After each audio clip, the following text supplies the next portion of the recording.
Hi, I'm Birdie. Thank you for joining me for my newest astro forecast on the full moon in Virgo happening on March 7th. Where you will feel the effects of this full moon depends on which houses Virgo and Pisces fall in for you, and that is determined by your rising sign. So if you're watching this for your sun sign and it doesn't really resonate with you, then I highly encourage you to watch your rising sign. All right, join me as we get into the effects of the full moon in Virgo.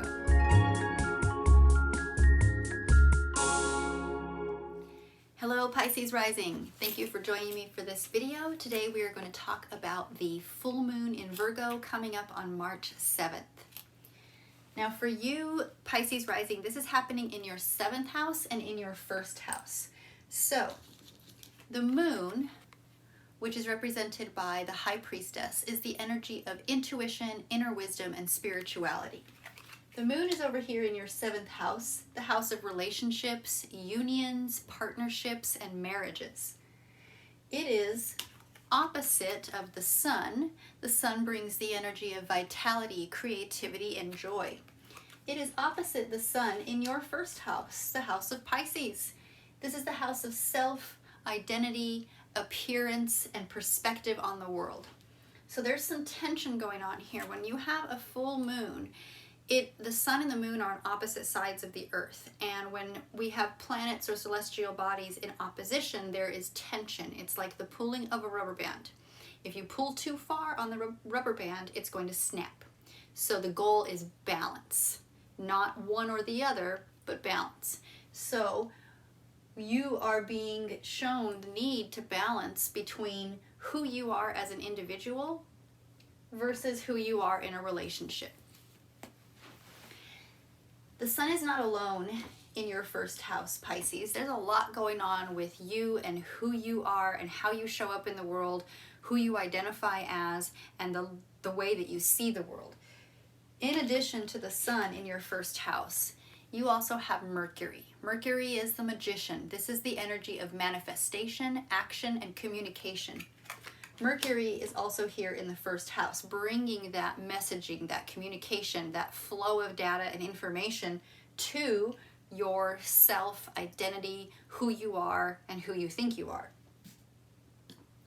Now, alongside those two, we also have Neptune joining the party. Neptune is the hanged man, and this is the energy of surrender, of letting go, and of spiritual growth. So you might be having a lot of thoughts about who you are as a spiritual person.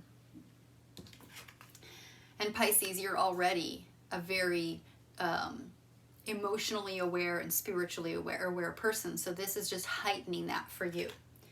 Now, lastly, in the 1st house, on the day of the full moon, Saturn moves into Pisces. So Saturn joins this party, and this is the world. This is completion, fulfillment, and harmony.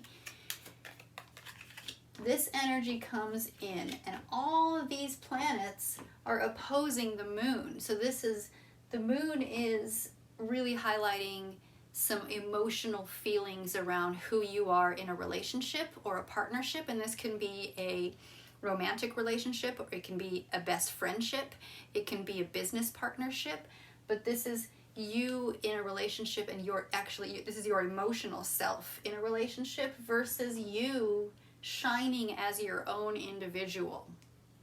Okay, so there's tension here. So what this is doing is it is really highlighting your need for relationship versus your need for individuality. And you are struggling to balance this desire for harmony and your need for personal growth and development. You have a tendency to be very analytical about your relationships right now, and you always do, being a Pisces rising that puts Virgo in your house of relationships, so you are very analytical and very detail oriented about your relationships. So this is really highlighting that for you. And it's really bringing in the need for some practical solutions to these relationships, to this imbalance of relationship versus self. You might be examining the dynamics of your partnerships, and you may be seeking to understand your partner's motives and their emotional health, well-being, and current status. Okay, now, alongside this tension, this party going on here, we have Uranus. Uranus is the Fool. This is the energy of new beginnings, of innocence and spontaneity. Now, Uranus is here in Taurus in your third house, the house of communication, of your thought processes, the house of rudimentary learning and education, as well as the house of siblings or the sibling tier, and that is siblings, cousins, close friends who have been sort of adopted into the family. This is not parents, not children, not grandparents, aunties or uncles. This is siblings, cousins, friends on that level, on that family level. Okay, now what this is doing is bringing unexpected changes to who you identify as, to yourself, to your appearance, to how you show up in the world.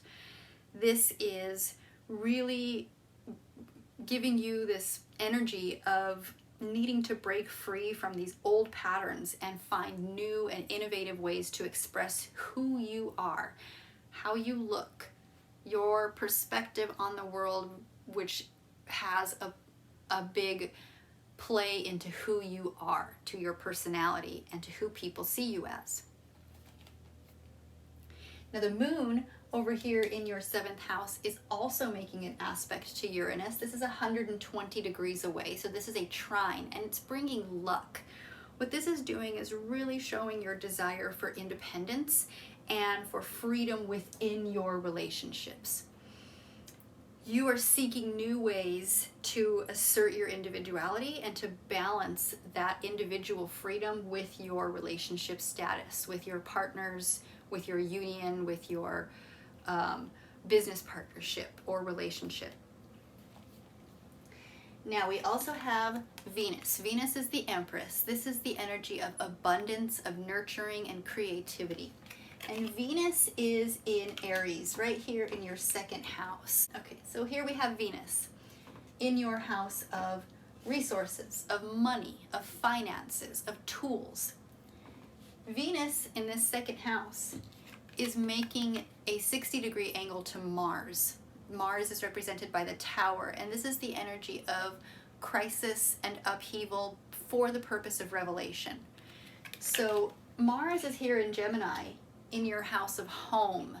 You may have been experiencing some major upheavals in your home, your foundations, your roots. Well, this is a good aspect here with this Venus. This is an opportunity. What this is doing is creating opportunities for romantic and creative expression. You are feeling this Mars surge of energy, and it's bringing passion and inspiration that will fuel your artistic endeavors and your romantic pursuits. Venus is not alone in the 2nd house. Venus is joined by Jupiter in the 2nd house. Now, Jupiter in the 2nd house is a very, very good position. Jupiter brings expansion and good luck. And in the 2nd house, the house of finances and money, who doesn't want expansion and good luck in that house? So with Jupiter joining Aries in this house, it is bringing good fortune and financial expansion to these endeavors that you are having here. The endeavor that's really showing off who you are as an individual. You may be experiencing a lot of growth and abundance in your material resources and in your possessions at this time, Pisces. It's very good for you. That sounds very awesome. Growth and abundance in your house of finances. Now, lastly, this Mars here, it is making a bit of a challenging aspect to Neptune here in your 1st house. They are at a 90-degree angle, which is a square. And a square brings conflict. It can be an obstacle. It can bring tension. What this is doing here is creating a bit of confusion and uncertainty in your communication and in your decision making, particularly when it comes to expressing who you are as an individual versus who you are in a relationship or a partnership. You may be struggling to find clarity and focus at this point, and you need to take extra caution when you are interacting with others to avoid any kind of misunderstandings, particularly when it comes to who you are, your finances, your dealings with information flowing to you, as well as your siblings and people on the sibling tier, and your home and family life, which may have experienced a lot of upheaval in the past few the past few months, since about last summer.